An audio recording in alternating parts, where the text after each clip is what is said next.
Hello, ladies and gentlemen, to yet another Sammy's Slaughterhouse. I'm flying solo tonight. Of course, it is your boy, as always, Sammy Synister, a very sleepy Sammy Synister, might I add.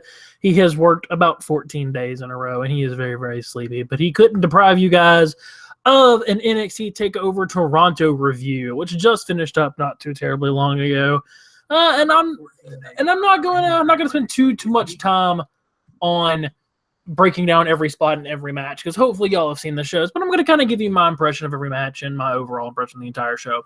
As in all, is again, we always ask win, loss, or tie, and I'm going to give the show a win. I thoroughly enjoyed it. It was a lot of fun, but it just was missing some of the magic that past takeovers have had. And then maybe it was my state of mind because I was tired. Maybe it's because it was just genuinely missing from this event. There's no real telling, but that being said, it was still a lot of fun. I really liked it. They started off the night with Bobby Roode versus Ty Dillinger, which going into it had the potential to be the show stealer. Now, it wasn't the show stealer of the night, but it was a really good match. And what I really liked about this match is it felt like an old school classic pro wrestling match. Everything about it. One guy had beef with another guy, and they're going to settle it in the ring. Just both the gimmicks of both characters seem like classic old school wrestling characters. The work in the ring, a lot of people would say, is dull and unimaginative, but it was classic and it worked to tell the story that they were telling. And I just really liked it. And then just Bobby Roode to me just sounds like an old school wrestler name. You know, you'd hear about some guy from like the 60s named Bobby Roode. But I did really enjoy it. Unfortunately, Ty Dillinger was not able to overcome in his hometown, or home country, I should say, even though it is Bobby Roode's home country as well. And he did lose to Bobby Roode, which I think is a mistake. I think Ty Dillinger still should have got over. I think that was the best course of action to come out of this, because Bobby Roode did not need the win. We all know who Bobby Roode is. We know he's strong. We know he's awesome. We know his story. Ty Dillinger really could have used a win here. That being said, he still got a standing ovation after the match. And he mouthed to the crowd, I'm sorry, I didn't get it done, which was cool. He still got over. They still counted 10.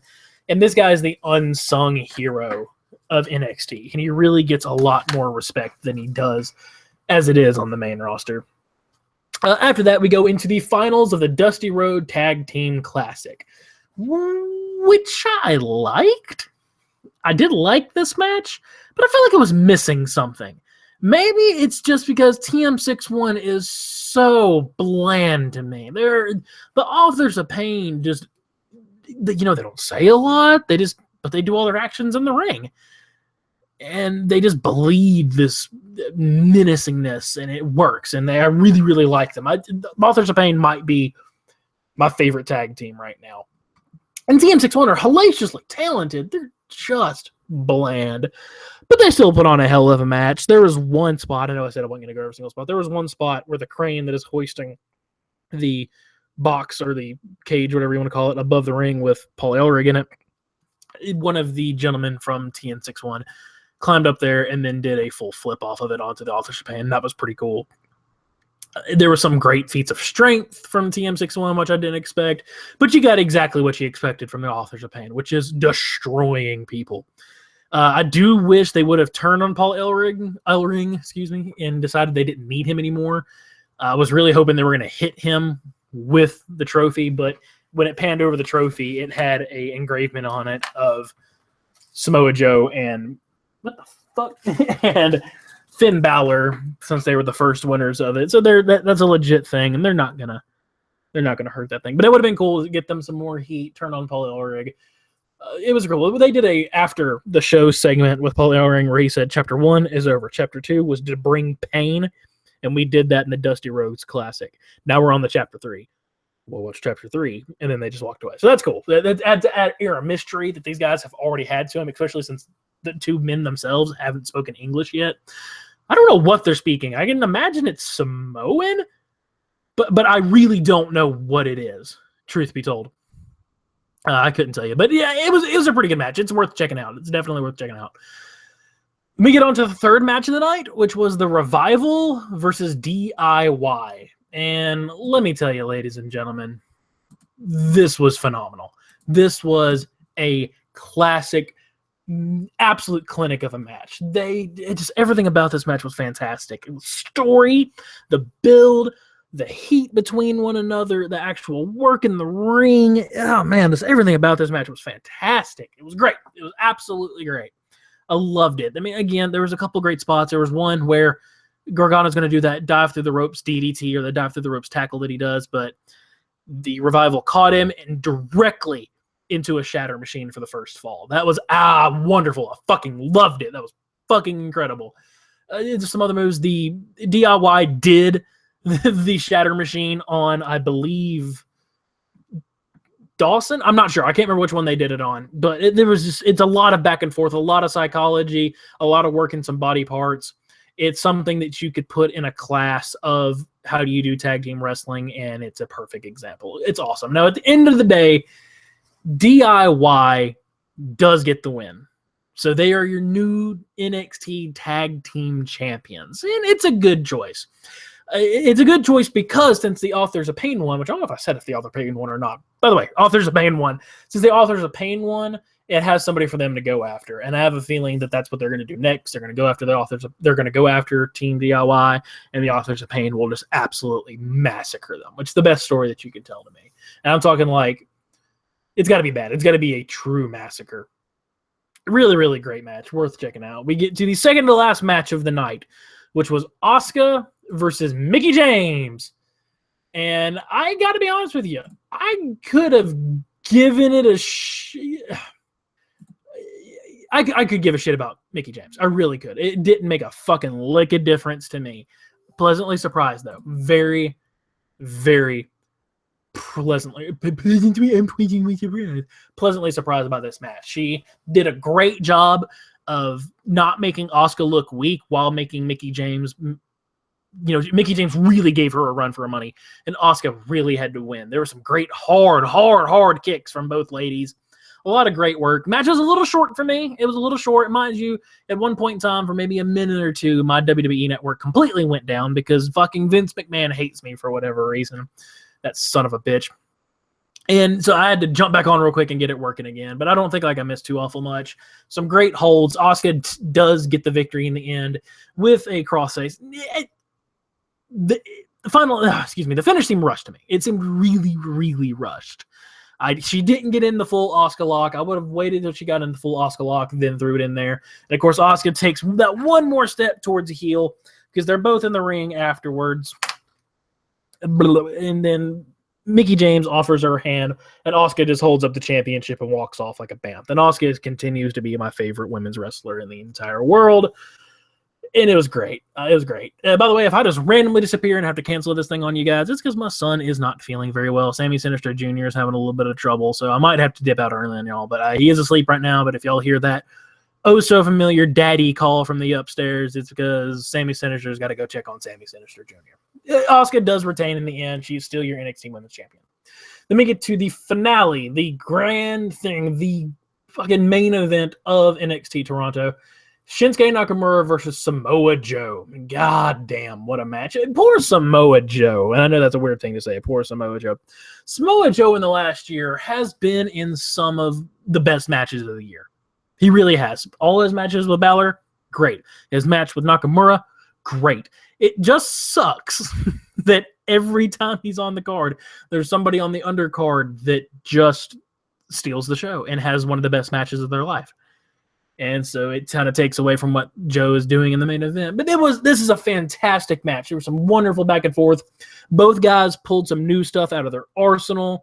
And it really, really, really looked like they were trying to win. And I love that. I felt like both guys weren't trying to just entertain us. They were trying to become the next NXT championship. And now, due to a little bit of dirty work on the outside, Samoa Joe does hit Nakamura with a low blow. He then bookends him onto the steel steps, throws him back into the ring for a muscle buster. He hits the muscle buster 1, 2, and oh my God, can you believe it? 3. Shinsuke Nakamura is your new and only 2-time NXT champion. Now, this raises a lot of questions, and I'm very, very curious. Do they go ahead and shuttle Nakamura up to the main event? Do they bring him around for his rematch and let him win that rematch, or does he lose that rematch, then go up to the main roster? Let me know what y'all think over in the comments. What would you do with this scenario that is put in your feet with Nakamura losing and Samoa Joe gaining the NXT Championship? So clearly, by oh so great, if I do say so myself, idea of the Samoa Joe wrestling Brock Lesnar at wrestling Brock Lesnar is put on hold for a little while because he's got to hold down the fort as the champion in NXT.